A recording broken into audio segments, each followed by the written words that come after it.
Hey guys, my name is Brooklyn Laurel, and I'm so happy that you decided to click on this video and spend some time with me today. Really kind of like random, but I got a new wallet and I'm really excited about it. And I think it's so freaking cute. It's actually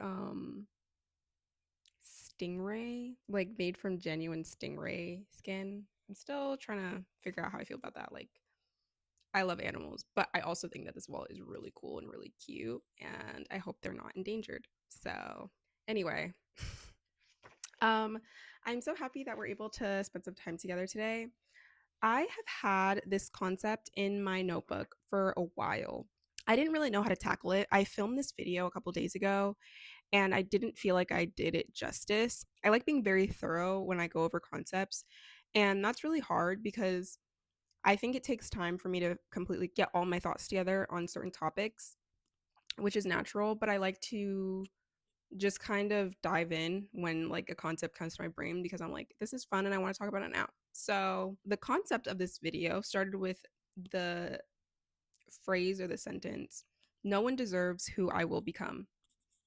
And I feel like this is a very interesting phenomenon that kind of exists in the space of the loneliness epidemic, but is kind of an offshoot of like something very similar, but not really. Because I don't think that the loneliness epidemic is completely rooted in like, I don't like, I'm too good for friendship or connection. I think it's rooted in something very different.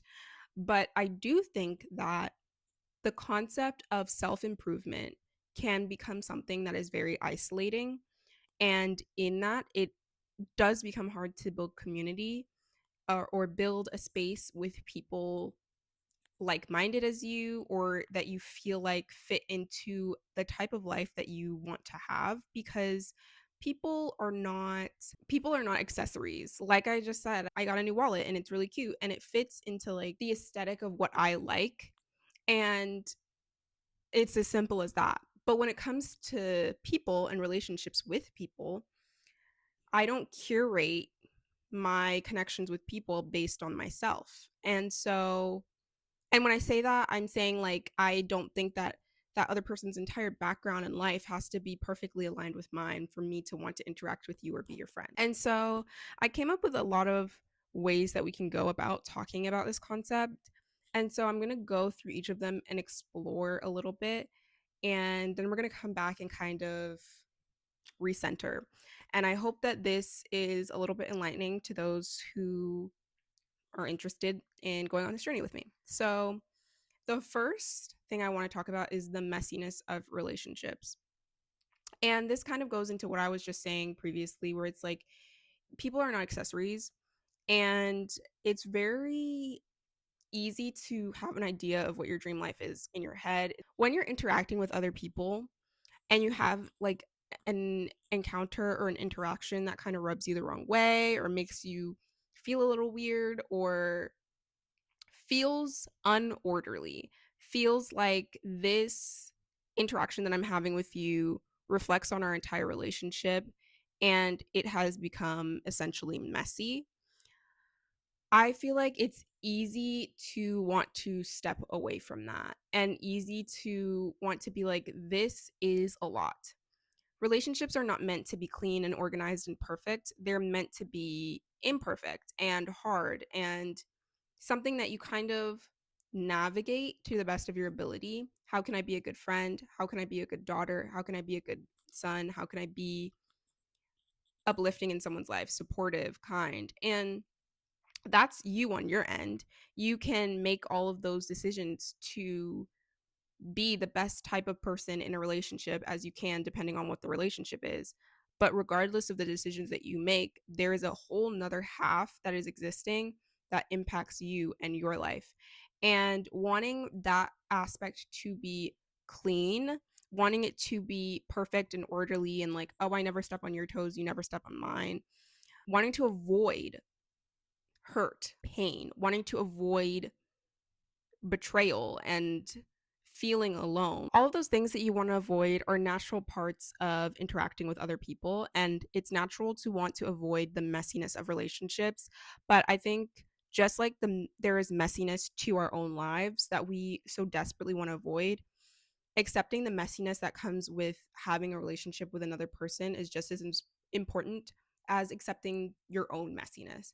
And I think when you become so intolerant of mess in your own personal life, you start to become very intolerant of mess in your relationships. And I don't think that that's necessarily a good thing.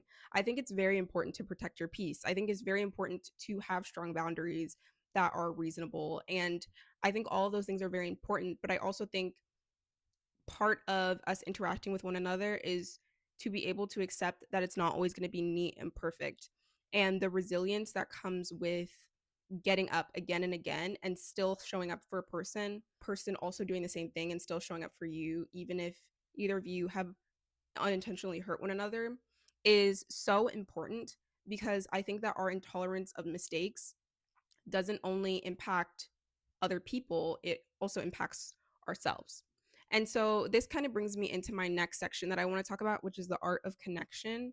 And connection is so important, and it comes in so many different ways. And being able to understand what type of connection you're having with different people in your life is an art. Knowing, and I think it comes with creating boundaries, but I also think it comes with your own discernment as you navigate through your own life. What role is this person playing in my life? And what role do I want them to play in my life? Because I think it's very easy to be like, I've never been to that person's house before. Like, I don't want to ask to go to that person's house, or I don't want to invite myself, or I don't want to invite them. Like, we haven't ever done that before. And therefore, it feels very intimidating because I'm opening up a new level of vulnerability. But like I said in my last video, community takes risk. It's a risk to build a community with other people, and you have to put yourself out there in order to deepen a connection. And so, I think that there has always been, I think in my life, there's been a wall up of there are certain boundaries that feel very hard for me to break through in connecting with other people. And I have been learning how to navigate that, because I don't know how many people experience this, but I have always experienced being a very observant person. And sometimes when you're observing very intensely, you forget that you're a part of the world that you're observing.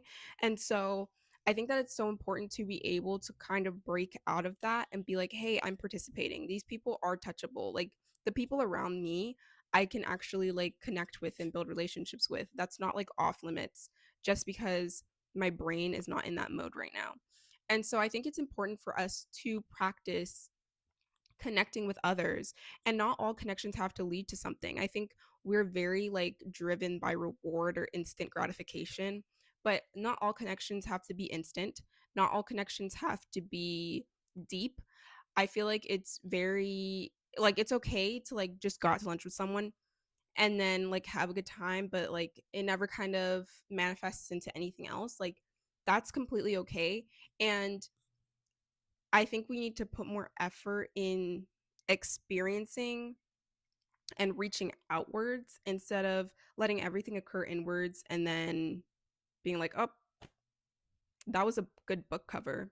Like, it's kind of like reading a book. It's like you're going through, like, and you're seeing all of these titles and you're like, that's a cool book. That's a cool book. Dang, I just went and looked at a bunch of books. Now I'm going to go home. No, pick one up and read one. And they're so much deeper than books, and they actually talk to you. So, yeah, I just think that practicing connecting with other people, and it's kind of like the same thing with like goals in life, just going and getting what you want instead of waiting for what you want to come to you. I think it really has to do with like your locus of control. Am I letting the world happen to me, or am I happening to the world? And so I'm going to move on to the next subject, which is the loneliness of self improvement. And as we talk about connection and how that can look different in so many different ways, I think that when it comes to improving yourself, that can be a very lonely process. And to an extent, it just is that way. It is lonely to improve yourself, but it's not lonely in a sad way. Like, I don't think that it's supposed to be something that's like a negative connotation. I think loneliness is a part of the process. I wake up with myself every morning. I get up and take a shower with myself every morning. And it has to do with your ability to be independent. And sometimes independence can be lonely. And I think that we come to a point where we can let people in on those things and be like, hey, I've been going to the gym every week. Do you want to come with me and have an accountability partner? That can occur, but you are you. You show up for yourself in 1,000 different ways that other people can't show up for you that much, you know? And so, because of that, all of that, all those times that you show up for yourself, all those times that you improve on yourself has the potential to be very lonely. But I don't think that we should be scared of loneliness.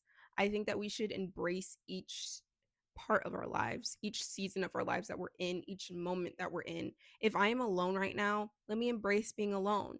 But also, if I want to seek other people, I should also be able to do that and allow myself to navigate the world in a way that doesn't restrict me, but doesn't always leave me wanting more. Okay, so the last thing that I want to talk about is community. I think that it's something that I'm kind of passionate about. And basically what I wrote down was we need community. And it kind of reiterates what I was saying before in the fact that there is a way that you can depend on like-minded people, but it's only to like a certain extent. So, like I said, I feel like the gym is a perfect example. Like you can have an accountability partner to show up to the gym. You get to a point that you keep on going so many times that even when that person is like, "Hey, I'm sick," or "Hey, I can't show up," you show up because you're showing up for yourself, not for that other person. You guys are linked in a fact that you both your improvement self-improvement goals are the same, but they're also independent. And so understanding that all aspects of your life are independent should be independent from everybody else in the sense that you will continue to show up for yourself because that's honestly like that should be why you're doing it. You're not showing up for anyone else. And well, you are showing up for other people, but you are showing up for yourself to an extent in everything that you do. And you can start off with it being like, I cannot get to the gym, I cannot show up for myself in that way, and it's so annoying. And so I called Sally, and Sally and I go to the gym every week.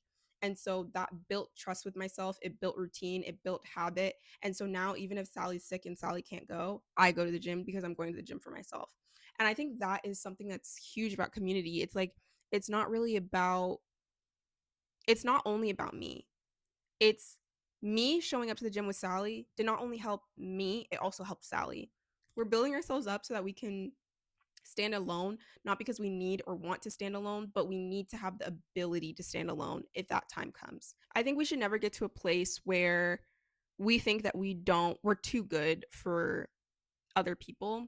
I don't think we should ever get to a place where we are in the mindset that no one deserves who I am going to become. And because it only leads to a very lonely place, it leads to a place that's even more self isolating than it needs to be because there's already a lonely aspect to self improvement. And adding on that I'm too good for the people in my life is something that we shouldn't have to or shouldn't do. I think that we shouldn't be pumping up the esteem of someone we have yet to become. No one deserves who I will become, but people deserve who I am now, I guess, you know? And so I think it's very important for us to have an aspect of humility to us, to have a part of us that reaches out for others so that we're not only improving our own lives, but we're improving the lives of the people around us. Because it's so much better to have a community of people that are all striving and succeeding than to be alone in your own success. There is such a risk of emptiness when you get to the top. And so, to avoid that risk, be careful with getting to the top. Be aware while you're getting to the top who's around you. And are these people lifting me up? Are they dragging me down? I'm not saying pull up people who don't want to be up there with you. I'm saying to be mindful of the people that are around you and know that there are people in the world who have the potential to care about you very deeply. And you should be out there looking for them. You should be practicing the art of connection to reach out to them instead of just thinking about ourselves and how we can be the best versions of us, how can I be the best version to contribute to a community? How can I take risks to build that community? Because I know that what I'm going to get back from that is so much more valuable than anything that I will get from independently succeeding in my own goals. I think that was as comprehensive as I'm going to get right now. So, yeah, I just want to thank you guys for watching. Thank you for everything. I just hit 80 subscribers and I'm really happy about it. And I don't know, I feel like I'm building a community. I'm workshopping lengths of videos, and I'm also workshopping ways that I can further incorporate my hobbies into my channel, because I really want this to be an accurate representation of not only like my thoughts, but also the things that I want to do and improve upon. I think that that would be really fun to be able to share stuff like that. And yeah, so please like, subscribe. I'd love to see a comment. And I'm so happy that you decided to spend this time with me. I will see you guys next week. Bye.